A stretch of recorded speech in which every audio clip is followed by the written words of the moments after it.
Hospital Porter's Pride and Dignity, Stop the New World Order, Welcome to Hapanwo TV.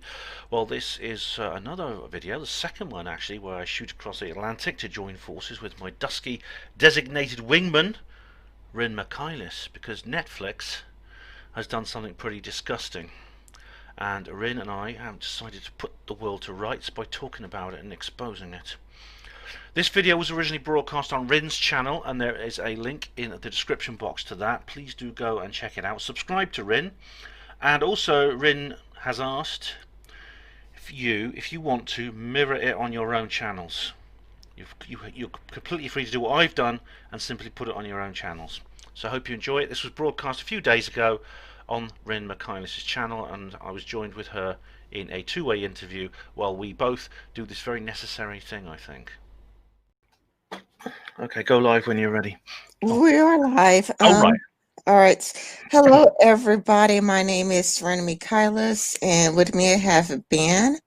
And we're going to be calling out Netflix. I'm just going to go and share the link on my timeline. Just give me a sec, because this is more difficult than Google Hangouts. With Google Hangouts, it's just like right there, like right in front of my face. With this, I manually have to go through my channel, and I don't visit my own channel. Obviously, I obviously just don't go like, oh, let me visit my own channel. I don't visit my own channel. So let me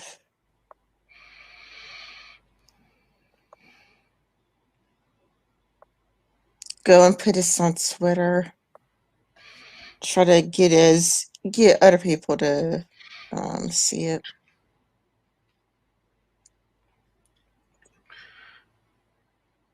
Right, I'll share it when it's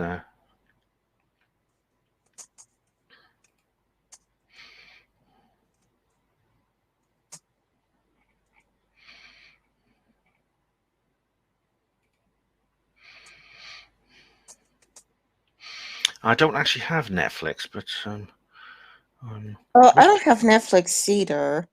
I don't have Netflix either. But we are dealing with the, what's it, cuties? Like, we're dealing with cuties. So it's like, I don't have a Netflix either. I don't have a Netflix either. I only knew about it because it was all over my timeline. And what I'll do is that let's respond to an article. I'll just go to screen share. Screen share. Sorry, I'm not an expert with this. I don't really. It's not like Google Hangouts. Google Hangouts. No, I miss Google Hangouts. It was it seems to work perfectly. I don't know why they got rid of it.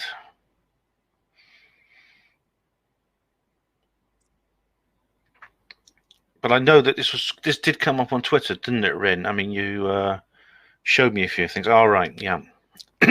Yeah, you could probably see it now. Yes, I can see it. Okay, Netflix condemned for sexualizing children with cuties film promotion. Streaming China has amended poster and synopsis following backlash. And this is written by the Independent. I put it through the archive today because if you could see the video archive, you could see that the ad actually plays in the background. So when I saw the ad, it's like, well, it's not just the poster that's the problem. Like, even like in the ad itself, like we were talking about off air, how I sent you screenshots of, like in between the girl's legs. That came from that ad. Oh, that's horrible. I mean, I've not seen this specific ad apart from the screenshot you sent me. I don't actually have Netflix. However, I have seen many times similar images, and I've seen in magazines and things like that, they have young children, girls especially, wearing, I would say, revealing clothing that are too old for them. That's girls in the preteen girls, wearing like low cut tops, short skirts, things like that, and it makes my skin crawl when I see that. It's very sinister. Yeah, I mean, it does seem to go after young girls in particularly. Like they don't really, I mean, except for like Desmond, it's amazing. And I think that there's this other boy, but it's, like with Desmond, it's amazing. He's been sexualized, but it seems to predominantly impact the little girls. Yeah. I'm concerned with education. I mean, a lot of people are reporting on this. I mean, I've got a daughter who's 25. She's grown up now, and I'm glad. But schools have changed a lot since she was a little kid. Like, children are taught, they're given like the birds and the bees education that I had, and I dare say you had at school, at a much younger age. I mean, I basically had this education when I was aged about 11 or 12. Kids these days are getting it in preschool. They're getting it in like what you would call in the States first grade, what we would call nursery school, primary school. And that's too young. They're too young to take on board that kind of information. It's not healthy. I mean, at most, if a kid is going to be raped, but then it's like, who's doing the raping? Is the teacher doing the raping? Like, we cannot forget that teachers also rape, but it's like, it's kind of like, on one hand, it does make sense to talk to kids about these things in the sense that they might get raped. And, it's important to know if a person touches you here, tell an adult ASAP. But it's kind of a lot like, would parents be able to take part in these sexual education classes? Would the parents be able to get a heads up and take part, and hear it, Yeah. They always say well to say tell an adult, but the thing about it is it's the teachers, of course, can be criminals too, as you've just said. I mean, there was that Grigory Chikatilo? He was a Russian guy, serial killer, targeted young children. He killed. No one knows how many. He was doing it for like 50 years. No one knows how many he killed. But it's the problem. The problem is that it's encouraging people, I think adults, to take, at the same time they're doing the sex education, they're teaching children about abuse, they're encouraging adults to take a different view towards paedophilia than what I think is normal and healthy. It's something that adults should be repulsed by and disgusted by. It's a perversion. Yet adults themselves are being exposed to these images too, of young children dressed in revealing clothing. And you even have like top psychologists and doctors who are coming out with some horrible ideas that I think shock me. I mean, they've got this thing called, was it pedosexual acceptance or something like that it's called, where they're trying to say that basically pedophilia, like the desire for young children, the sexual desire for young children, it's a normal and natural part of an adult's mind, psychology. In the same way that homosexuality has been sort of accepted as normal and natural, pedophilia should be accepted as normal and natural too. But it's not. It's, if any adult is having even thinking about sex with a child, there's something wrong with them. They're ill. It's a pathology. And it's dangerous if they act on that. And of course, terrible, terrible damage can be done. So it really worries me the way the world's going, Rin, and education, the media, and things like that. Yeah, I mean, I regret being like a teenager and keep using the words slippery slope fallacy, because what I've noticed is like a slippery slope going on, like as TV evolved, like first it's kind of a lot like, I mean, at first there's like no sex on TV. Like, like my parents, like, well, my mom, I had a single mother, and my single mother, had me watching like I Love Lucy and, and like, what's it? Oh, I probably can't say his name on YouTube, because if I say his name on YouTube, I'll probably get a strike on my channel. Mm. But it's like, okay, there was like Leave It to Bieber, and there's like Mr. Ed. So it's like we went from zero sex on TV, like no sex.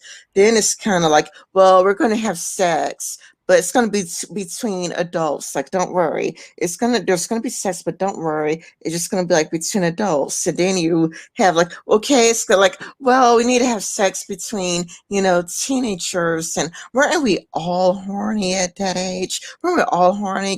This is great for a dialogue. I mean, if anything, it's encourages dialogue. And like it would empower parents to talk about sex with their teenagers, which we all know never ever actually happened. And then it's kind of like we're lowering the age. It's like, oh, we're at 18. We're gonna have 18-year-old sex. No, no, 17-year-olds having sex. No. Okay, like 16, 16. Okay, 15, and well 14. Okay. Now it's 11. It's like it's kind of a lot like you see this slippery slope. Like if you were to watch, like I Love Lucy, Leave It to Beaver, Gilligan's Island, where it's like zero sex on television. Then you see like sex with TV, but like with adults, like Three's Company, where there's all of these sexual innuendos, but it's between adults. And then there's like Sex with the City, but it's like with adults and whatnot. Even though I haven't really seen it, I've seen a few episodes, but well, whatever. Then it's kind of like you kind of see it like going, more and more like with the teenagers. Like I think Dawson's Creek is one, and then it's just like teenagers. Then it's kind of like we're keep lowering the ages. No, it's like going to be like 18, then 17, then 16, 15. It's going to be slow and gradual, because if it's slow and gradual, it's going to be seen as no big deal. You're also going to have the no big deal, because it's kind of like, well, didn't we have 18 for a long time? What's wrong with 17? We've had 18 for a very long time. Well, what's wrong with 16? We had 17 for a long time. Well, what's wrong with 15? We had 16 for a long time. Yeah, definitely. I'd say to people who tell you this is not a slippery slope, it's not a slippery slope fallacy, etc. My answer to that is, well, if it's not a slippery slope, where's it going to end? Where is the bottom? Because if it's not a slippery slope, it's going to stop at some point, isn't it? When's it going to stop? There's no sign of any end to this, and it's got worse. I mean, I think probably for people possibly older than ourselves. I don't know how old you are, Rin, but I'm sort of like quite mature. But people older than ourselves, they will tell you like the list of programs you just mentioned. I Love Lucy, Leave It to Beaver, etc. And we had in my country we had comedy series which are now regarded as classic, and there was no swearing, no sex. I mean, and they were funny. They were just witty. I think they were probably controversial today simply because they were politically incorrect. But there was nothing lascivious about it, nothing I'd say sleazy about it. But the barriers come down. The barriers lift very, very slowly, and you get more swearing. I mean, these days it's hard to watch a drama series on TV where there's no swearing at all. It's really hard to watch it. I was watching a DVD of my favorite program, Gone to Seed. It was made in the early 90s, and there's only a couple of minor swear words, and they mentioned the P word, like meaning urine. They mentioned that one a couple of times. That's it. And there's one scene where people are having sex, but it's just like you don't actually see them. You just see like the floor of the bedroom, and that's it. And that was regarded as sort of like adult in those days. Something like that would be like a children's TV show now. I don't know why, whether it's deliberate. Is it some people say, oh, it's the Frankfurt School doing it, or the Fabian Society and things like that. I don't know. Do you think it's deliberate, or is it just happening? I think that it's perhaps, the idea of the importance of pushing the boundaries. Like, it's kind of like I was reading I never finished it. I only got 11% into the book, but Ben Shapiro wrote a book called Primetime Propaganda. And, he written about like how in the liberalism, I didn't read that in old liberalism. I didn't see anything on this in classical liberalism, but it's like, it's like in Hollywood, they're all about pushing the boundaries. Yeah, movies these days. So I mean, someone I watched a documentary. I mean, Ben Shapiro's made this point. I've not read the book you mentioned, but I have watched his videos, and he's made this point too. And it was in several documentaries that adult-rated films were essentially, if you in the golden age of Hollywood, for example, adult-rated films were unknown. All films were essentially at a family level of entertainment.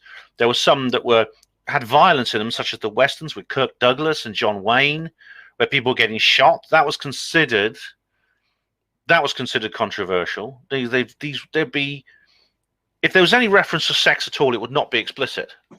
It would just be hinted at, or there would never be any filming of sex scenes. You might see kissing, and people would kiss, and they just like put their faces together really hard like that. They just go like that on each other's lips. That was the only kissing you got. But slowly but surely, it's changed. Things have changed. Culture has changed, and I don't know why. I think it's a bad thing, and I don't know why it's happening. But it's going to do a lot of damage to people. And we know that children who have sex at too young an age, or even when you're a teenager, like when you're sexually mature, they suffer terrible emotional trauma as a result. Yeah, because at what age could a woman it's healthy for a woman to have children? Because it's like, I heard that if you're too young, or that when you're too young, like they either had to do a C-section or they had to do something to you when you're too young, or I forgot what it was. But it's kind of like I heard that you did need to perform the operation differently because they need to keep the daughters try to keep both the mother and the child alive at the same time. I know that people become sexually mature. Obviously, humans have a longer childhood than most mammals. I mean, most mammals, like, it's usually the childhood period is less than like 5% of their lifespan. With humans, it's about 15 to 20%. But then we become sexually mature. Girls, it's about 11 to 13. With boys, it's 13 to 15. Girls slightly earlier than boys. From that point onwards, we can conceive children, and we get sex drivers too. You said you start feeling horny at that age, and of course we do. And it's very intense when it first starts in a person. It's very, very intense. There's these new feelings, but of course, it's one thing to have those feelings and to be able to conceive a child. It's a very different thing to be capable of a sexual relationship and becoming a parent. When you're still a child yourself when you actually hit puberty. You're not emotionally mature. I mean, some people never do become emotionally mature, but most people, when they reach, after a few years, you're adult, you're 18, 19, 20. Most people at that age can have a relationship. You could possibly get married, have a child. But the idea that somehow it's okay for children 5, 10 years younger than that to start to be sort of portrayed and to be encouraged to jump in too quickly into that world. It seems to be everywhere now. I mean, in schools, we mentioned they're teaching children about sex. They're too young an age. I mean, they do sort of like talk about family, like they have, for example, when you're in preschool, you learn about how some children have two parents the same sex, for example, like they have two women or two men as the carers, and that's a reality that does happen, but it's not something that the school should be dealing with. It's something that I think the family should be able to cope with. Families should be able to cope with that themselves. It's, again, once you get into explanations, of different kinds of sexual orientation, transsexualism, things like that. Yes, sorry, the T word. I'm not supposed to say the whole thing. You get into the T word and things like that. Yeah, of course. I suppose when you get older, it's fair enough you want to know about these things, and you're at the right age to know these things. But 5 and 6 year olds, no, absolutely not. Shouldn't be thinking about anything except playing games and learning mathematics and learning to spell. Oh, definitely. I think it's because, kids will come across same-sex couples eventually, like when they're going to the store. Well, right now we're in COVID-19, but it's kind of a lot like when you go to the store, you're just gonna see it and bump into it, and like there are people like Blair White's made a YouTube video saying that she had something to explain what she's going through or what she went through as a child, because her biggest problem is not having the words to express what she went through as a child. All right. Well, in that case, yes, I suppose if children have these sorts of feelings, then something needed. I would want all the care given to them. Yeah, definitely. I personally, with my own child, bringing her up, she didn't even ask me really about these sorts of things until she was 9, 10 years old. Even though we knew people who were gay, my brother is gay, and he has had male partners. He has male partners. She never really showed any curiosity about it though until probably she was 9 or 10 years old, and then started asking me about it, and I had a frank and honest conversation with her. I'm glad I had that opportunity. I wouldn't want the school stepping in and taking over that process when she was like 5 years younger. Yeah, unfortunately, there are many people who are parents that shouldn't be like there are many neglectful parents out there, or. That's the problem, I suppose, is that families seem to be less stable than they used to be. You yourself mentioned that your mother brought you up by herself. Is that right? Yeah, I had a single mother, and Mhm. it's like my dad was pretty much never around, and it's kind of like I've been abused as a kid. Well, not by my mom. My mom didn't really abuse me, but Oh, it's horrible. I mean, it's true. Like my I had both my parents with me, but they were very dysfunctional parents. I mean, I wasn't abused by them, but they allowed someone else to abuse me, a family friend, and they kind of knew he was doing it, and they didn't care. So they kind of went into denial about the whole thing, and they pretended it wasn't happening. So yeah, I mean, I sometimes listen to Stephan Molyneux's show, and I know you're familiar with him. I think.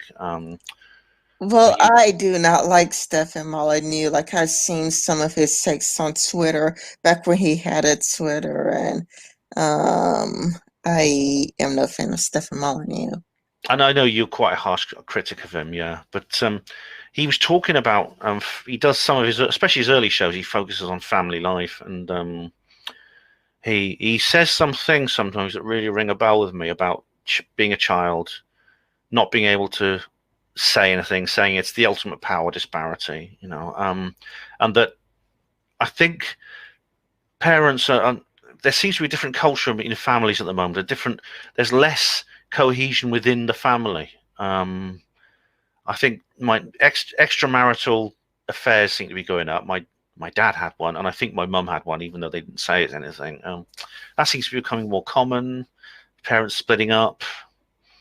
I don't know why, Marin, but it's very sad for the kids. Yeah, exactly. I mean, and also it's kind of a lot like I feel like we live in a culture where people could not be honest about jealousy. Like we live in a culture where people are expected to be friends with their ex, like I did that back in the day. It's like, no, no, no, no, no, get your ex out of your life. Get your ex out of your life. But I say, no, no, we could be adults. We could be mature. We could be friends with our ex. Then, like you have people who keep going back to their ex. You Mhm. have people who are, you're not just friends with your ex. You are keep going back in your with your ex, and say jealousy is also, normal. Like it's kind of like, but it's kind of like it's treated like it's abnormal. Like back in the day, we treated gay people like being gay was, abnormal back in the older days. For you too, back in the older days. But these days we treat being jealous, as if it's abnormal. It's kind of a lot like, it's kind of a lot like, people can't be jealous or suspicious or whatnot. And it's kind of like, with jealousy, it's a normal, natural human emotions. Like if somebody is with you, they would want you to get your ex out of your life. Mm. Well, I certainly would. I mean, as far as homosexuality goes, I mean, of course, it is something that some people are, and my brother is. And if you go back far enough in time, you get to the ancient Greeks and the Romans, it's just considered normal, and they just learned to live with it. But I suppose times the acceptance of homosexuality sort of waxed and waned. It seems to go through a cycle or a curve. At the moment, we're on the ascendant of a bell curve at the moment as it's going up, and we're becoming more tolerant of that people. And indeed, me and my brother, we get on very well. I don't care about another person's private life as long as they're adults. It's as far as relationships go, I, if you have an emotional bond with somebody, like a lover, and it's nothing wrong if you feel uncomfortable if that person appears to have one eye over looking over their shoulder, so to speak. I think that's perfectly normal to feel that way. I mean, but I think I think you said it quite well. Actually, it's almost like you have to apologise for those feelings. I watched a documentary once about. It was actually one of these talk shows about a couple. There's a man and a woman, and they make porn videos together. They're part of the pornography industry, and she said she wanted to start making porn videos with other men. And he says, I don't want you to do that. Now, that to me sounds perfectly reasonable. If you're a couple, sure, if you want to display your sex life to the internet viewing public, that's up to you. But if you're not a couple, if she's having sex with other blokes, you see what I mean? Yeah, exactly. I think that's we couldn't foresee the internet. You know, like right now, I think that's. I mean, she may not have thought about it if it wasn't for the internet, because with the internet, you get addicted to the fame, you get addicted to the attention. Yeah, well, I've never made a porn video. I promise you. I never made a porn video either. Like, you know, like a person could search the internet all they want to, like unless it's a good Photoshop, I mean, there's not a single porn video um of me over the internet. And it yeah, it's like there's not a single one. I never made any of those. No, there are some videos. Some trolls have made videos or like images of me in a very rude way. But it's not me. They're just photoshopping them. But so if you ever come across them, it's not me. But so Yeah, I've seen photoshops of, well, okay, not porn, but I've seen photoshops of Stick Sex and Hammer with they. Oh, I can't say his name. Okay, that World War II German leader. Let's just call him Alfred Hitchcock. Okay, you know, there's that, you know, that mustache, that Hitchcock mustache, and Stick Six and Hammer had it, but that doesn't exist. That doesn't exist at all. no, of course it's just done as a nasty joke. It's just a really good Photoshop, and it looks real. It looks real. It has so many people convinced it's real. It's like, you know, it's like, you know, you had that Hitchcock mustache, but you know, it's like it's not real. It's just a really it is an incredible fake. It's also like I've seen a fake video of Sargon of Akkad, and it's like again, it's not a porn video. It's not a porn video at all, but it makes him look really, really racist. But it's like if you like watch the original video, you could tell that he was taken out of context, and like somebody posted the original video.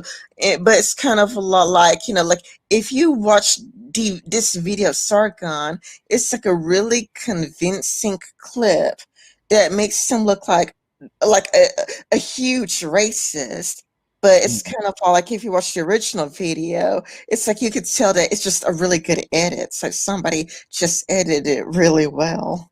I think I've seen that. Yeah, I've definitely seen the one with Styx.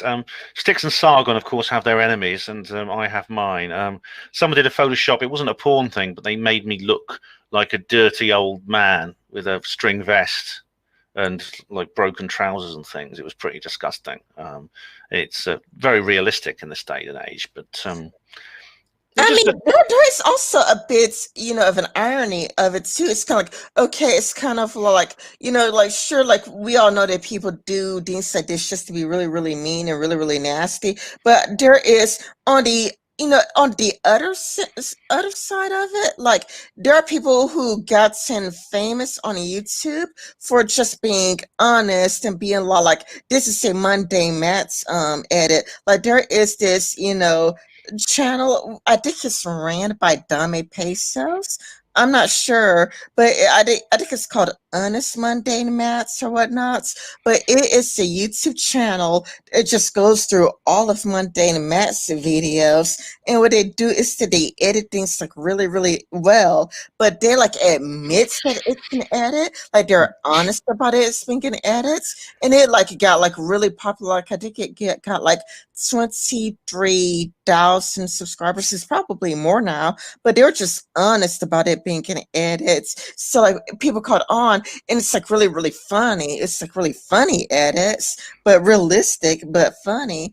And it's kind of like, it just got, far more popular. Like it's far more popular because I think it's like the honesty aspects of it too. Like when you're honest and truthful, there's not going to be anybody who's like, oh, like look, that edit with Sticks Hexenhammer with the Alfred Hitchcock mustache. I mean, that's fake. yeah. That's fake. You don't have to go. The fan base is fake, and you're out to get him. Which it's like if you hate Sticks Hexenhammer, you just turn him into a martyr because now he's your victim, and now people are going to be more loyal and more dedicated. You just gave your enemy more power because people are going to be more loyal, more dedicated because they're stuck defending him. Same thing that happened with Donald Trump. With Donald Trump, people would take everything he says out of context. So people who would have otherwise hated them are stuck defending Trump nonstop. It's kind of like, oh my goodness, I hate Donald Trump, but yet I'm defending his reputation all the time because some people are honest in general. And it's kind of like, but by, being honest about like these are mundane mass edits. Mundane Mats didn't really say it. This person got really popular on YouTube just by making really funny edits because it made everybody laugh. Nobody had to be stuck defending mundane Mats. So like there was like nobody going like, okay, I am stuck defending mundane Mats. So it's kind of like it ended up, like it got really, really popular, and Yeah, some of them are not malicious though. I mean, like, well, it's like I think the thing with sticks they did sticks was probably intended to be like a spiteful joke. But do you remember that? I shared it with you actually. It was a snatch of rock music which has Sargon. It's Sargon doing the vocals, saying, "I'll tell you, Lacey, it's a F feminist system." Do you remember that? Yeah, I think I do. I remember the vocals of Sargon going against the effing feminist Yeah. system. I thought that was quite funny. I just laughed at it. I thought if Sargon saw that, he'd probably laugh. He'd probably think it was funny because it's just. But it's if you it goes to show, I think, that a person's reputation. I mean, like, leaving aside the porn or the children issue, a person's reputation is a sensitive thing, and some people will just believe or act automatically when they hear some bad information about somebody. They'll just act automatically as if that information is true. You know what I mean? Like, they say if you throw enough mud, some of it sticks. Yeah, that's true. Like, there are people, I mean, and it's kind of like people got to be careful what they believe in, the internet, because great edits exist. People quotes mine you. People could edit say video like really, really well and make it look like a person said things they never said. You can't just automatically trust what you see over the internet. Like you could only trust like half of what you see, and probably even less than that, like probably even less than half of what you see, because there are amazing photo photoshops, there are amazing video edits, like it or not. If you want to be a decent human being, you got to get both sides of the story. Because if you only get one side of the story, then you're going to be an easy person to manipulate. That's true. Yeah, we've seen that an awful lot, I think, as time goes by. Yeah, definitely. Yeah, like make sure that if you hate a person, make sure you hate them out of something you've directly seen directly from their channel. Like make sure that you go to their channel directly or ask people for your timestamp. And sure there are dishonest people. People also behave dishonestly to save their reputations. Like people would, delete tweets and go, I never said that. People would delete videos and go, I never said that. But Yeah. still, we owe it to people to give them the benefit of the doubt. Oh, definitely. That's right, Ren. Well, it's like I try to be honest. If I make enemies, and I do, we've both made enemies in our time. I try to deal with them justly. I try not to. What was? I think you said something on one of your videos. It was I don't want to play. I think you said something like, I don't want to play by your rules because your rules are horrible or something. I can't remember, but you said it very well, and I agree because you essentially become as bad as they do. Yeah, like I could understand, Christianity like more now, like where the Bible says like love the sinner, hates the sin. Like before it's kind of like it doesn't make any sense, like but now it's kind of like now the whole like love the sinner, hate the sin makes more sense. It's kind of like, it's kind of like if you go like you're my enemy, so like I could lie about you, lie, manipulate other people into, thinking that you're worse than what you really are.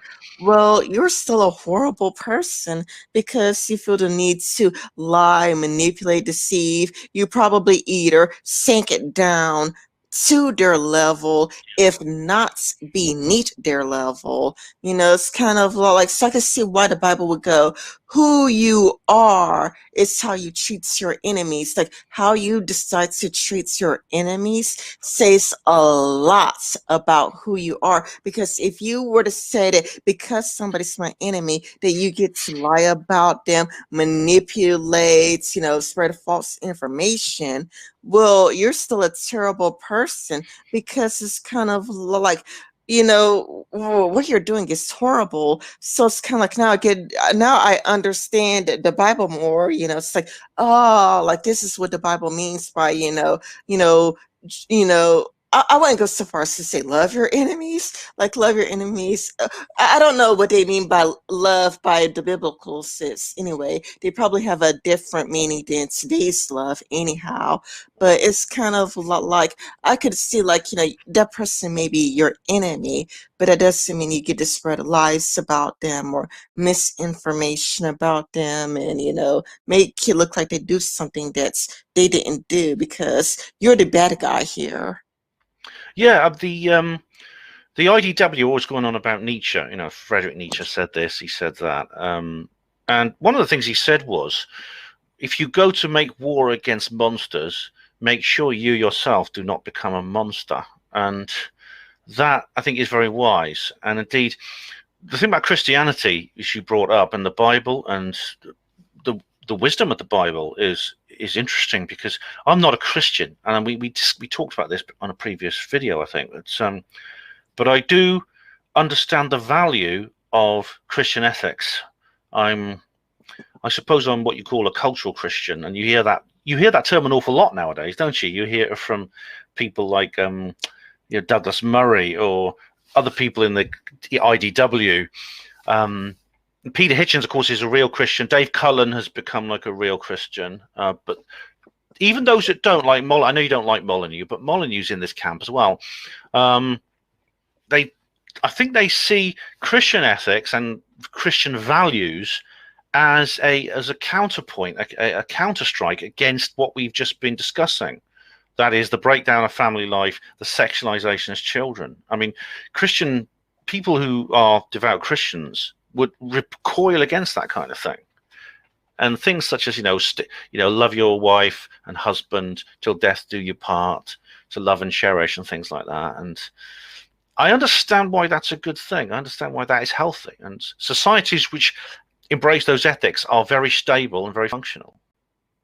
Yeah, I think it's because Christianity is also a philosophy. Like, like I would like look into like I would read a bit of a philosophy book and looked at the New Testaments, and there is like some overlap between like what I am reading in philosophy and what I'm reading, the New Testament's, preachings of Jesus, Yeah, I should point out I'm not defending Christian institutions necessarily like the church.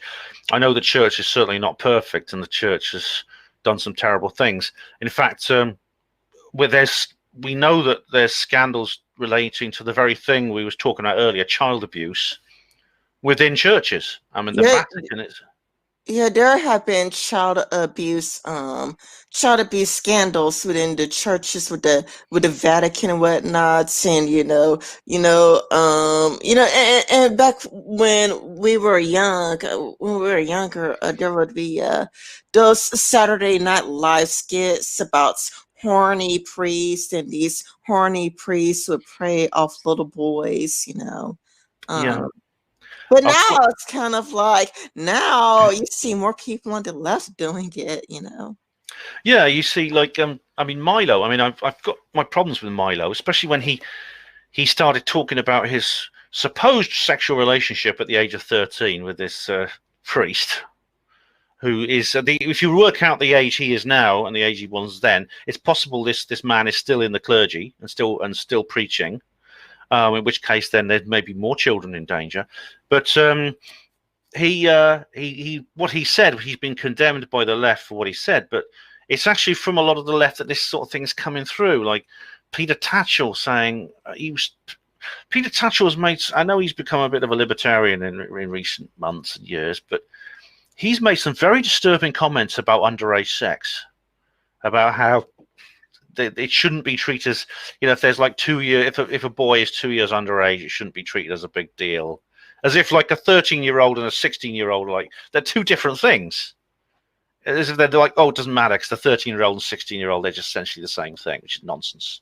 It Absolute is nonsense. nonsense. It is nonsense. And I mean, child abuse is real. When I say child abuse is real, there have been situations. I remember that there's this well, it wasn't a video, it was an article that went viral about a guy who was abused at like 9 or 10 years old. And then like when he was 40 years old or whatnot, he can I say that word on the YouTube? Well, I guess I have no choice. He murdered the guy on site, like at the age of 40. And you would think like so many years has passed. You would think he would be over. Or, like when you look at today's arguments, it's kind of like, it's like, there are people who just, I don't know what's wrong with them. But it's like this guy got abused as a kid, like at the age of 9 or whatnot. And then it's kind of like it bothered him, and it ate at him and ate at him and ate at him. And then like at the age of 30 or 40, he just took a Glock or a Celtic or whatever, and he just shot the guy dead. And then, like on Facebook, people were celebrating it too. They were celebrating the guy's death. Like so many people were celebrating this guy's death, and everybody's like, you deserve to die because you abused this guy as a child. It's kind of like when you're an adult and somebody's a child. It's kind of a lot like, well, it's especially if it's like family, or especially if there's a power dynamic there. It's Yeah, kind of like, how easy would it be, for, a predatory, ant to go, either you do this or you don't eat. If you want to eat, you would do this. It's kind of like, or how, it's like a teacher could go like, if you want an A in school, you got to do this for that A. And if you don't do this, you ain't get, no A. It's kind of a lot like there is too much power, Yeah. on the hands of the adults. You and the kid are not on equal footing. It's true, and I mean, first of all, a legal disclaimer, everybody. I I would never break the law, and I'm not advocating that anyone else breaks the law in any way. But I understand, I think, how that man felt. I do. At the age I am now, I am still hurt, harmed by what was done to me when I was 8 to 10 years old by the man I've talked about him on my videos. I call him Centaur. So I've made videos about this guy, the guy who abused me, and I'm angry with my feelings for him, or also my feelings for my parents who allowed it to happen. My mum's dead now, but my dad is he's still dissociating from it mentally. And I just said to him, look, you don't let that man near me. Keep him. I mean, it hurts me to think he even got his phone number on you. And this guy's like in his 70s now. He's an old man. I doubt if he'd come near me. I've not seen him since my mum's funeral. But I wouldn't want to be around him simply because I'm so upset, so hurt by what was done to me that I'm not sure I'd be able to control myself. Because and this is after all these years, after I've grown up, I've got a child of my own who's grown up, yet it still burns inside me. I've never forgotten it, and I never will. And I really do hate that man. I still hate him, and I don't want him near me. And if he came near my daughter, I would defend her with force, definitely. And I wouldn't hold back. I wouldn't hold back. Definitely not.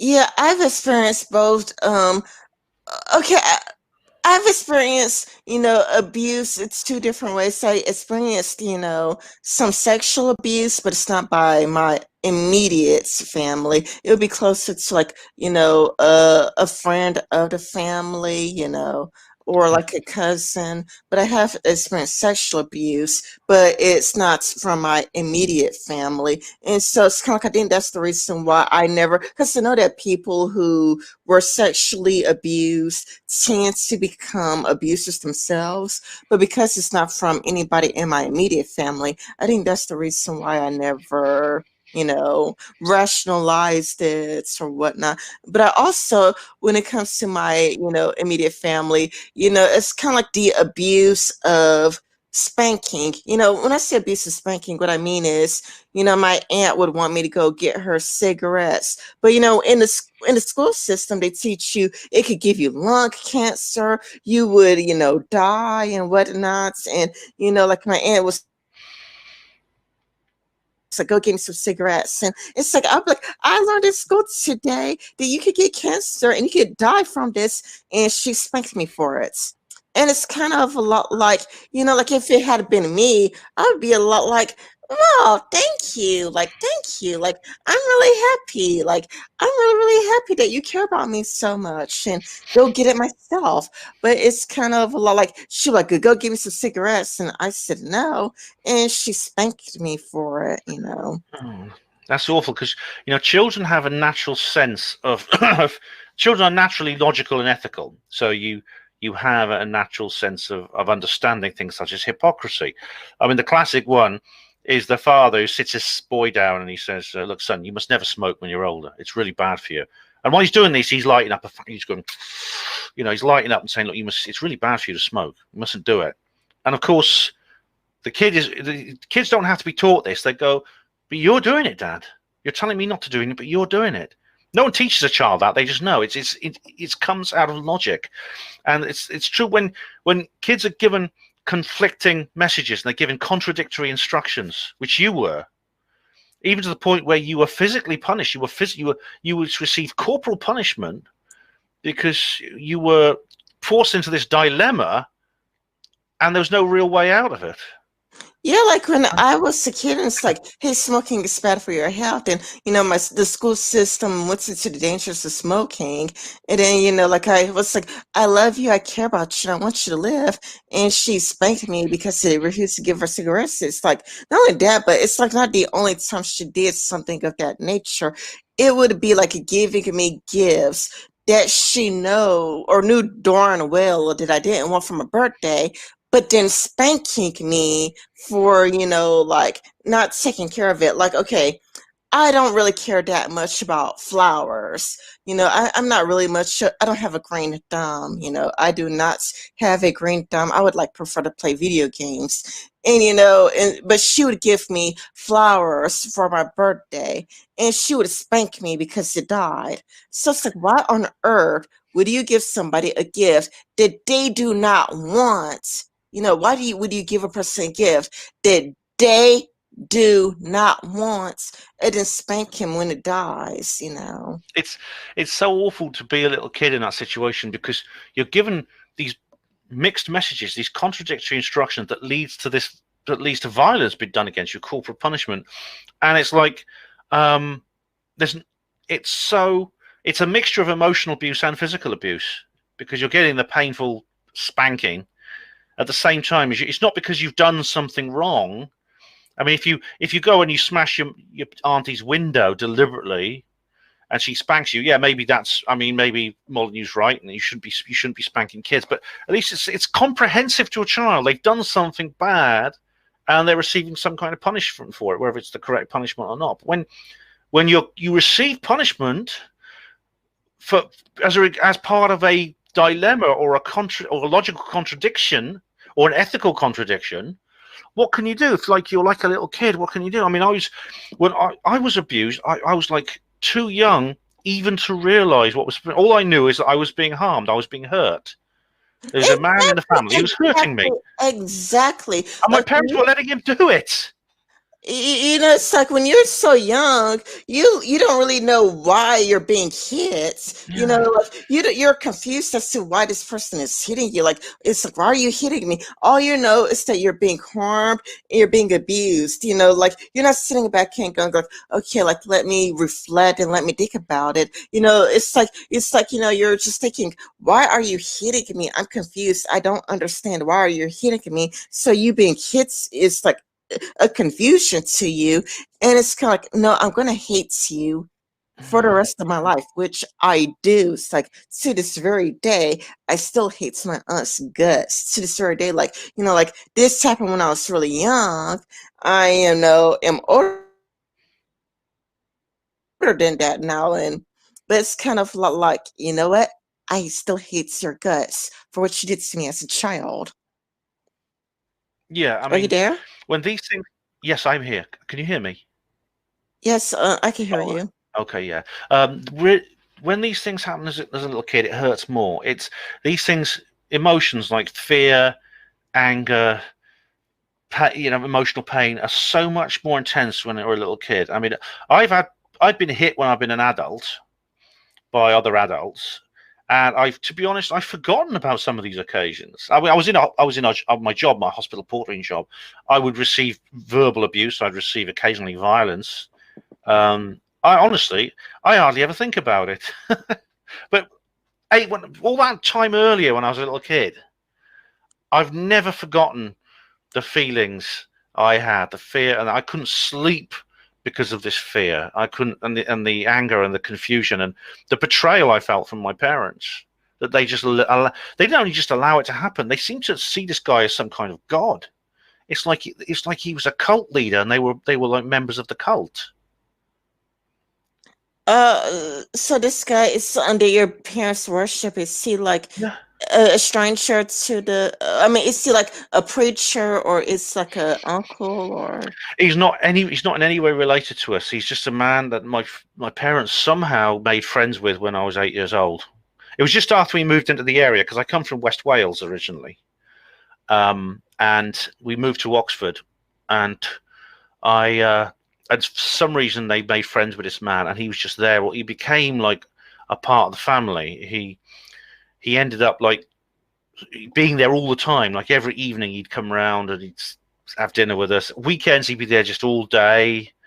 Eventually he got married and moved. It's sort of like he moved, but he moved. Funny enough, he moved to a street near where we live. Like he didn't want to be too far away from us.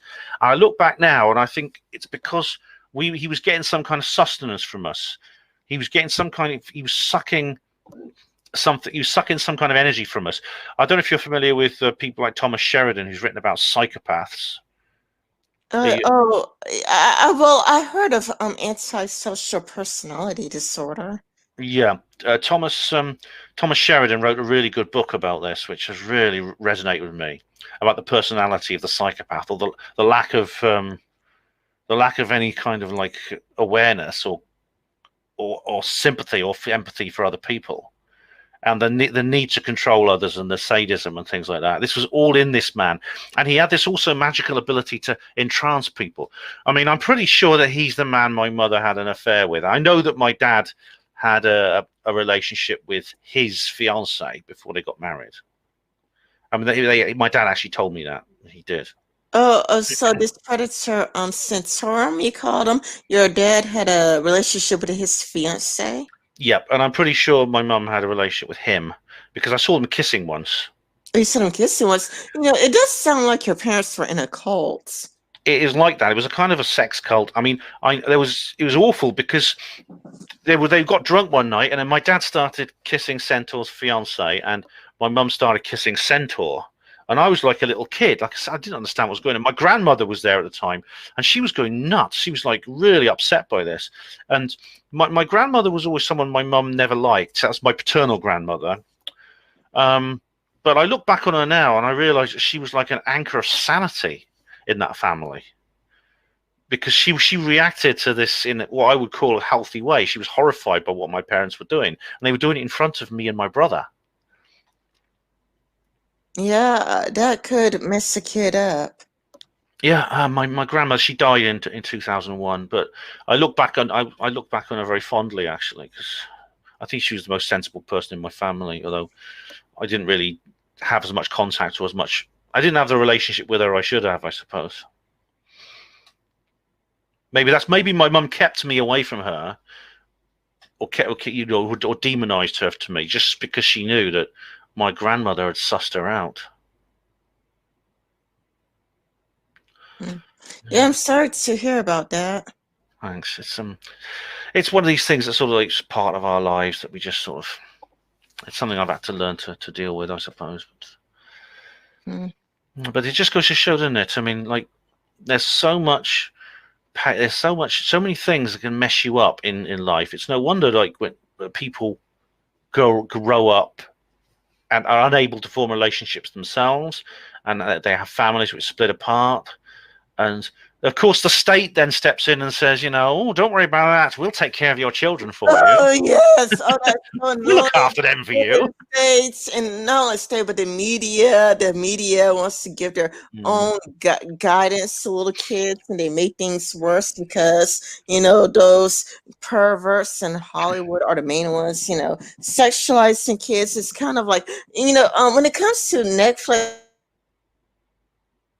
cuties, that's not the only child abuse thingy that they have. There's also Big Mouth. Now Big Mouth is the cartoon, but even though Big Mouth is the cartoon, there is like nude, like 11-year-old girls or nude like 10-year-old girls or whatnot. And it's kind of like, well, wait a minute. What type of an adult wants to draw a two 11-year-old girls absolutely naked, like nipples and all, like nipples, like everything, the whole 9 yards. You see everything, and it's kind of like they were in a sauna, and like having fun around, naked adults, and not have ugly naked adults too, like really ugly naked adults, and they're like having a fun time, and they're just enjoying it, and all of that. But the monster lady was singing about how beautiful, like, those grotesque naked bodies are. Like, did this naked monster? Well, yeah, this monster was kind of like singing about like how much she loves dimples on the thighs, and she loves how a person's weight and whatnot. And she was just going into graphic details about how much she loves naked bodies and whatnot. And it's kind of like um like that. Big Mouth is a show for people who want to abuse children. Yeah, I mean, I've or not. they call themselves maps now, Oh dear. and YouTube, I mean, I don't know if it's true or not, but I heard that YouTube would punish you if you say the word cedo file. I heard, that, YouTube punishes YouTubers for talking about zedophilia, zedophile. I'm mispronouncing it on Yeah. purpose, but what I'm talking about are the maps. So we have to use like their terminology, but you know what? Map could be used as an insult. Like how like before the alt right was new, and like people were. Thinking you're like, what is this, the alt right? What is the alt right? So I'm curious to what it is, but now the alt right has converted it to an insult. Like, hey, map could be converted into an insult. Let's try using map as an insult. Like, let's just be like, you dirty, filthy, good for nothing map. Let everybody know that map is like, a 4-letter word. Well, it's MAP, isn't it? Which is I don't know, minor, and then it's then another word, and I don't know if it's right to say it, but I know the first I bit is would put this minor. a minor attracted person. Minor attracted person. Yeah, it's a euphemism, of course, for the zeta philia word, isn't it?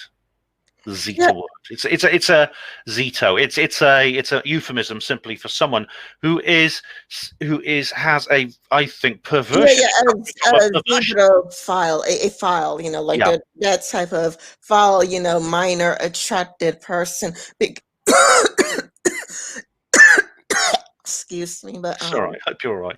It's like, it's someone like. I mean, I'm not seeing this big mouth thing or anything like that. But I mean, it sounds to me like if this was something adult, you could have a laugh at it. If it was just adults involved, it would just be some kind of like slightly bad taste comedy, you know. But something a bit like the Carry On films, maybe, but without the wit. Yet, if 11-year-olds are involved in it, it completely changes everything. It totally changed it into something that sounds, from what your description is, very, very sinister indeed. yeah, oh, and like I think that actually Tina, I think it was her, but I'm not sure. But she told me that there is a movie or a TV show.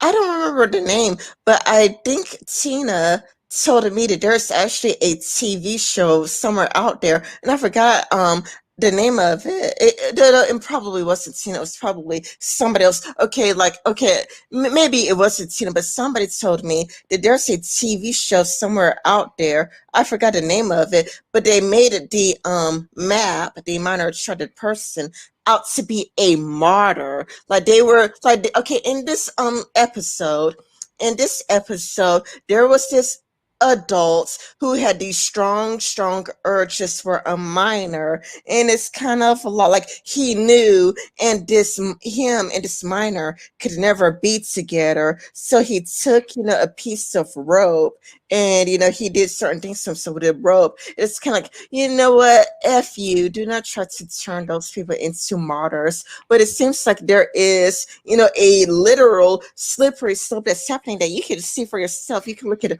old media. You can look at I Love Lucy. You could look at, Leave It to Beaver. My Name is Ed, or no, Mr. Ed, and the Adams Family. You can look at all of these black and white TV shows where there was like zero sex in television, where there is like no sex in television. Then you could, look through time, and then it's like Three's Company, and then like the Golden Girls, where it's like, okay, sex, but it's sex with like adults, well, Yeah, at least it's not adult. explicit. Then you go and you kind of like Dawson's Creek. It's kind of like, okay, like I forgot their ages. I think they do. I don't even remember. It could have been 18 or 17 or whatnot.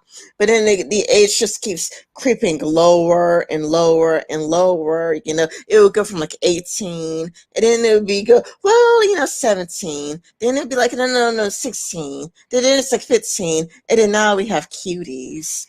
Yeah, it is the slippery slope looks very slippery. If it's not stopping, then it looks very slippery indeed. And for now they have the very euphemism map is now a sign that they're kind of saying to these people, like an adult who has sexual feelings for children, they're saying, look, there's nothing actually really wrong with you. It's just the way you are.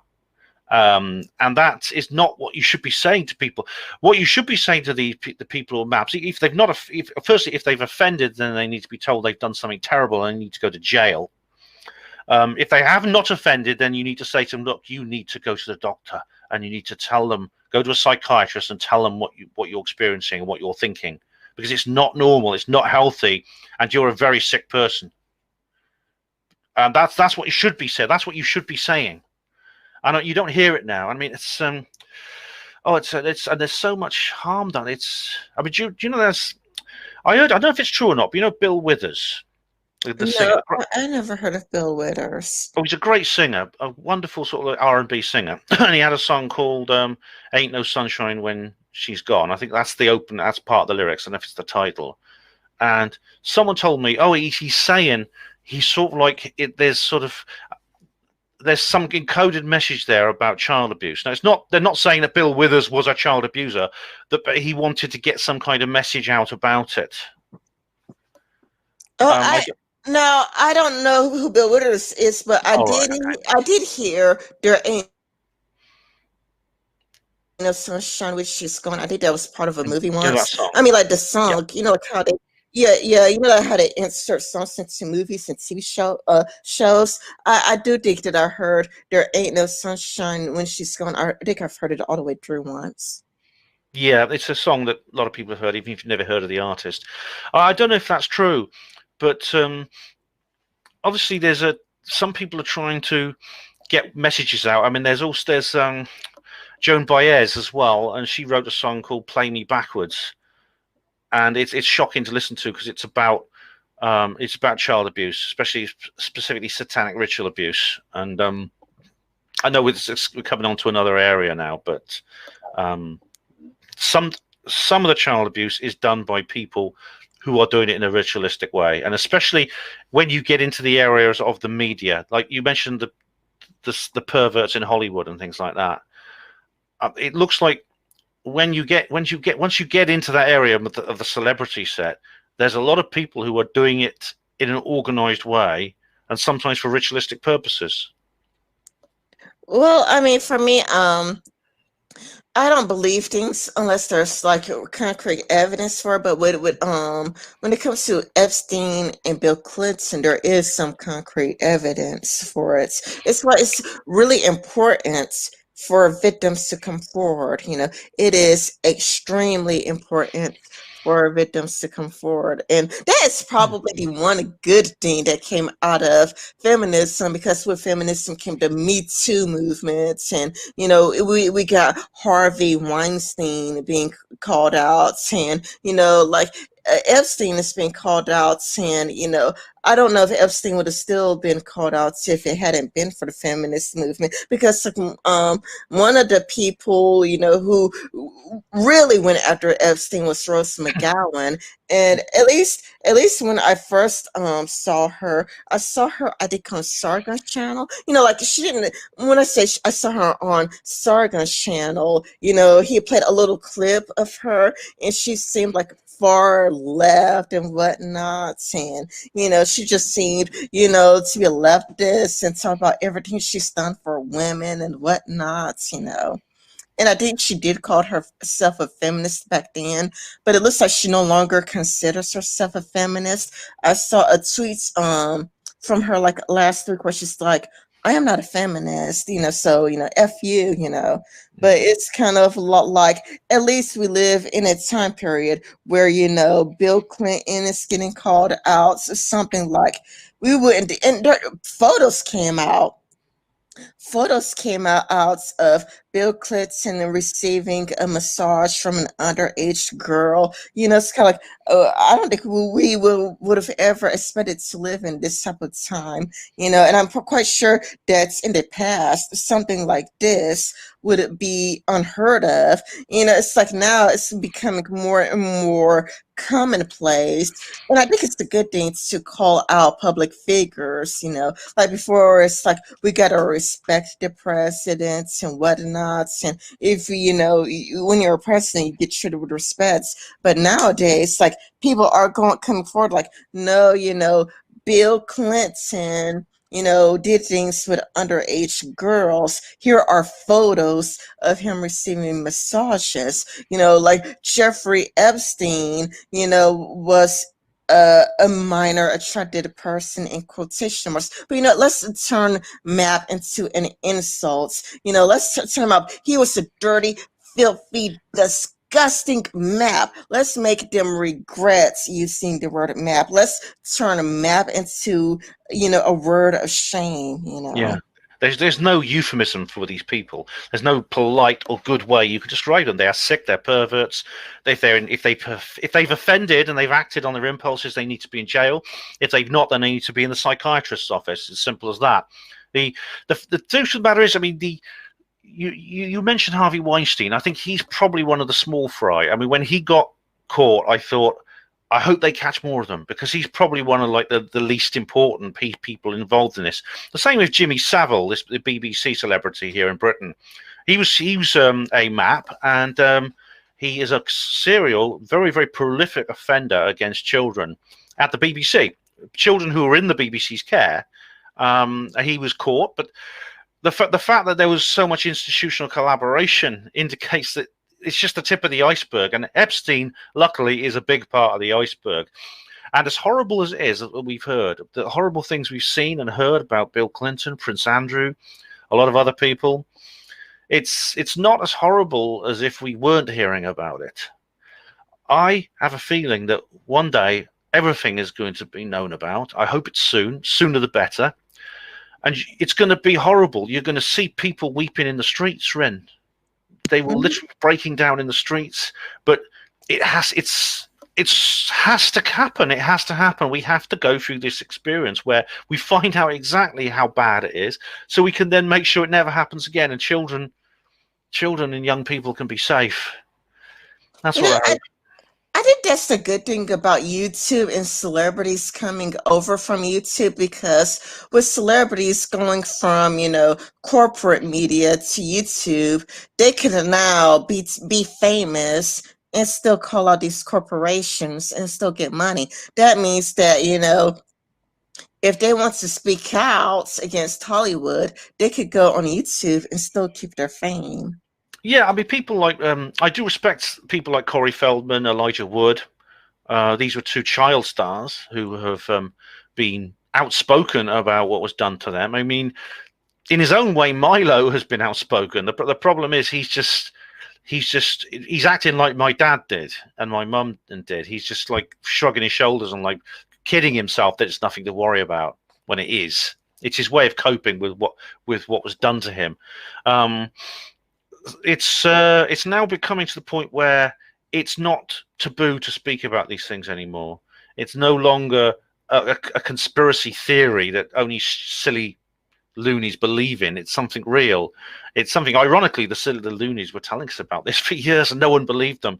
Now it's all being revealed. We've got Ghislaine Maxwell is in jail. I mean, I don't know how long for. I assume at some point she's going to catch COVID-19 or slip on the floor. I don't think she'll be suicide again. It's just too obvious. But she'll have some kind of accident before she goes to trial. Because the good thing is, if she does live to go to trial, more names are going to come out. Many, many more. It won't be possible to give her a full trial without other names appearing. And I just hope Prince Andrew apparently has not been in the country for a while. I don't know where he thinks he's going to hide, but we'll see. But this is why I like how things are becoming more and more. What's it? Okay. This is why I love the improvements of technology. Like, like how they're like already like realistic robots in Japan. Like if you go to Japan, you see these realistic robots that could walk and talk, and they're like so much like regular people. But then I think that this is great because the reason why is that somebody, I I don't remember who. I'm not gonna lie, I really have no idea who, but somebody sent me an article, and in this article, a judge had her son shot, and her husband critically wounded. Now, she was in charge of the Epstein case, Hmm. but this judge, does sentence the very wealthy and the very powerful into prison. So this judge, and I think she worked for Barack Obama, if I'm not mistaken. But Barack Obama, she's really good though. Like she's really good because she put so many powerful people into jail. She has an amazing record. But and I think I sent you this article. But Yeah. her son got shot dead and her husband got critically wounded, and it was supposed to be like a message, like do the quotes unquotes rights thing by, like when it comes to like Epstein and Maxine or Maxwell, like turned a blind eye, or like your husband's next, you're next. But when it comes to us moving into a digital era, what I would imagine happening is that the truth could be revealed, because when it comes to an AI, those things don't die. Like if it's an AI, it can't really die. It can't really, like once when you have an AI system there, you have something that could never die, never be bribed, never be blackmailed. You can never ever send an AI a prostitute. It would never care. It has zero emotions. So it's kind of like if we could just have an AI that's it's good enough to like watch over cases like this, like cases like Epstein and Maxwell, like real future cases like this, not this immediate case because we're not there yet. But if you look at Japan, we're really close. We may not be there yet, but if you look at Japan and you look at all of these robots, we're actually very close. And Yeah. it's kind of a lot like, like, can you imagine if, an AI was in charge of the Epstein case? There would be like no blackmail. It cannot be blackmail. It cannot be bribed. You cannot give money to it. You cannot, give it like little kids. You cannot, figure it out. It's probably smarter than you. And Hmm. it could never die. It can never die. You could, probably tamper with it. You could tamper with it. You could hack it, but it would never ever die ever. It would certainly be preferable with some of the officials that they have in government at the moment. I mean, some of them are playing along because basically they're offenders because they've been to Epstein's Island. They've been filmed with young girls and things like that. So a lot of them are playing along for that reason. Of course, an AI wouldn't be affected by that. Yeah, At least, I'm sorry to interrupt, but that's because an AI cannot molest a child. An AI is incapable of molesting a child. An AI could only do what it's programmed to do. But I mean, this is why I think we're heading in that direction. There was this old article mentioned by Sargon of Akkad. A really old article where it talked about how they put two AIs together. They put two AIs together and people got creeped out and turned it off because the two AIs were talking to each other and nobody could understand what they were saying to each other. So people got scared and they turned it off because it's like, well, wait a minute, what are you two saying good to each other? Like, we got to keep you separated. oh my, that sounds like the Forbin Project. There's a really good science fiction movie called the Forbin Project about computers who become like intelligent and things like that. Definitely, but it's like obviously like I don't know if there are honest people involved who are like have a sense of right and wrong and don't lose that ethical and logical instinct that is drummed out of children by this horrible culture we have, then that'd be great. I mean, this lady, this judge, she sounds like one of these people. She seems to. I don't know much about her, only that the cases she's dealt with seem to be quite noble, and she's now in a position where she's essentially been attacked because by the corrupt forces trying to keep the Epstein secret. So obviously this is not happening to Kamala Harris because all she did was like put pot smokers in jail and things like that. So obviously she's not the kind of honest person who would be who would essentially be willing to get the secret out. And it's a warning, I think, to other people. And they've obviously left her alive. They've obviously killed her son. They tried to kill her husband. He might die yet. He's very ill. He's very badly injured by the shooting. I think they want her to stay alive. I think they're going to use her to warn other people within the judiciary. They're hoping that. I think they're going to try and kill Maxwell as well. They're trying to get rid of her as well, and keep this secret under wraps. But honestly, Ren, how much longer can they keep this secret under wraps? It can't last forever. The truth has a nasty habit, if you're a bad person, of coming to the surface. It appears to be the irresistible force. Yeah, but this is why I think that the AI is coming. Not only that, but I think it's inevitable. Like I really, really think it's inevitable because the technology is pretty much already there. Like when you look at Japan, but I think it will eventually come to the United States because, it's kind of like the United States has made a lot of enemies, and these enemies know that they cannot engage in direct warfare. So if you cannot, like the United States is really, really far in, the military, but we're not that far in its technology. Yeah. Like we are the strongest military in the whole entire world, but I think that Japan is actually much stronger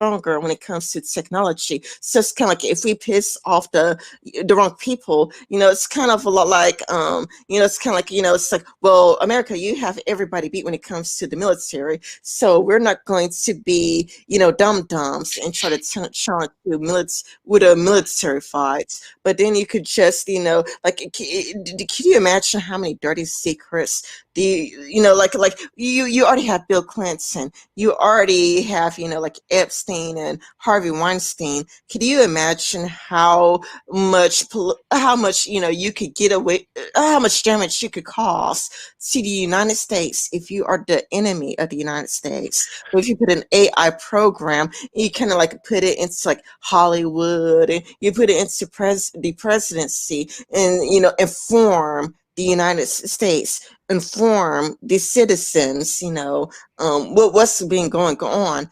Because it's kind of like if the citizens figure out what these Hollywood types are up to. I mean, Hollywood, and not only that, but we're even already are heading in that direction anyway, because of YouTube's very existence. Like you see, actresses like Rose McGowan moving away from Hollywood because it's like she doesn't need Hollywood anymore. She could start a YouTube channel, and she's already famous from Charmed. She already is famous from Charmed, and she was in like a few movies. Now, because of the internet, she could write books, she could give speeches, she could maintain her sense of fame, and she doesn't need to be loyal anymore. Like many of these celebrities, they no longer need to be loyal. They could speak the truth, and they could still be famous. Yeah, that's true. I mean, the the way warfare works nowadays is different to how it used to be, because the old battlefield methods, they can't be used in a sense because they've just become too destructive, because in the nuclear age you can't really do that without completely destroying everyone. So cyber warfare now is becoming a big part of everything. I mean, there's now entire, we have like GCHQ and the NSA, and who they are kind of making war against other states. There's non-state actors like Edward Snowden and Julian Assange and people like that who, for their own reasons, their own personal reasons, have decided to speak out. People like Gary McKinnon and others have as well, and by using cyber warfare, and they've done it from their own homes. These are not trained soldiers; these are simply people who understand computers very well, and that's the way it's going to go. And Rose McGowan, I think, is essentially becoming like Sargon. She's becoming, and in a sense, you and I are too, psychological warfare operatives. Amateur psychological warfare operatives, because we are. That's what we're doing. Yeah, we are moving to the age like you said, we're moving to the age of cyber warfare. It's like you even see this with Anonymous, with the Anonymous being, hacktivism, where, they're, it's hacktivism, like they hack other people's, computers, and it's all for anarchy, it's like it's all for their, ideology. But we are now reaching the, age of well, we've been in the age of digital warfare, where because as you said, if we were to use bombs or nukes these days, you would perhaps destroy the whole planet. Not only would you probably destroy the whole planet, you would destroy crops and the food supply. And with 8 billion people being in this world, do you really want to destroy the food supply? I mean, there's 8 billion people. Not only that, but we are too globalized because of globalization. You probably get your wine from Russia. You probably get okay, the rich people get their wine from Russia. You probably get your alcohol from God knows where. It's like we're too connected, and it's kind of a lot like if bad things happen to us, like there are going to be Japanese people that feel bad. There are going to be even Chinese citizens, not the government, but there are going to be Chinese citizens that feel bad. There's going to be British people. There are going to be people all over the world that feel bad because we are all too interconnected. We're so intertwined or interconnected that the whole old way of doing war, like bombs and news, could turn your own citizens against you, because there are going to be Chinese citizens that's, that care about the U.S. There are going to be Japanese citizens, Russian citizens, whatnot, because you're going to have, they're going to be like, well, I have family that lives in the United States. Or they're going to be like, well, I actually hate the Chinese government, and the United States has always given me hope, and it's kind of like, we're just too connected, and, therefore the warfare is now more digitalized. And because, in the United States, we pretty much have the monopoly when it comes to military warfare. But it's kind of a lot like, so now it's kind of a lot like, I think that other countries, it might be secret, but I think other countries are probably working on a more digital warfare, because Yeah. Yeah, in the modern world, I mean, conventional military might is not enough. It's almost just for show nowadays. But Rin, I'm actually on another show at 10 p.m. I'm doing another show, so I'm going to be a guest on the Kev Baker show, actually. So I'm going to have to call it a night, I'm afraid, or afternoon in your case. Okay. Yeah, I wish we could have covered the article, because the article, well, I mean, at least let's get through we didn't cover any of the article, but we could at least cover Yeah. like what it says, like somewhere towards the the bottom, where it's kind of a lot like, okay, let me just read the bottom. The film has received positive reviews from critics, blah blah blah, explicitly designed to shock and mature audiences into contemplation of today's destruction of innocence. Yeah, by doing it, and not only that, but this isn't even new. It's kind of like you see this done with teenagers. It's like first, it's like it's 18. This like a 17. Like we're doing the destruction of innocence, but we're doing it to 17-year-olds. Or we're gonna do the destruction of innocence. But don't worry, they're only 16-year-old, and the age keeps getting lower and lower and lower. So as far as explicitly designed to shock a mature audience into contemplation of today's destruction of innocence, it's already been tried. And then the only thing that happens is the acceptance of teenagers having sex. It went from, oh, no, no, we can't have that, to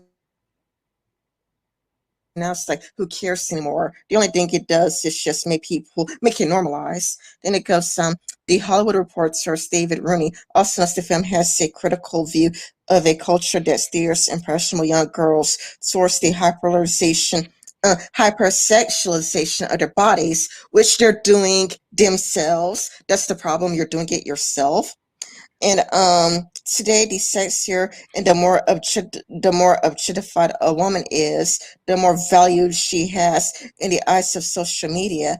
And when you're 11, you don't really understand all of these mechanisms, but you tend to mimic, to do the same things as others to get similar results. And I think it's urgent that we talk about it. That's a debate is had on subjects, and that is happening, and we still don't like your ass. Yeah, it's interesting because obviously I've not seen this, and based on what you read there, it sounds like the makers of Cuties are actually creating some kind of satire. I wouldn't know obviously unless I saw it, but they're actually. I mean, obviously, I think they're going about it the wrong way. If they're, I mean, maybe you're right and they're just over the top about it, but it sounds like they're trying to. What they say, shock people into being aware of the hypersexualization of children. In which case, I kind of agree with their motives, but I don't. I think you don't need to actually go over the top with it. I mean, if you want to shock people into being concerned about this, all you have to do is switch on the news and just provide some commentary. You don't need to make a film which shows children in that way itself. I mean, if that's obviously I can't judge for sure because I've not seen Cuties myself. I mean, I don't like the look of it. I probably won't want to watch it. Yeah, well, I mean, the debates has been had, and it's kind of like, well, we had a debate. Debate has already had on Twitter. We still don't like your ass. It goes like we need to have this conversation. But they did this with 17-year-olds. We did this with 16-year-olds. We did this with 15-year-olds. And now look at this. It's now considered normal, and perfectly reasonable for a 16-year-old to have sex. Yeah, it's a sorry state of affairs, and I mean the very fact you feel someone feels they need to make something like this.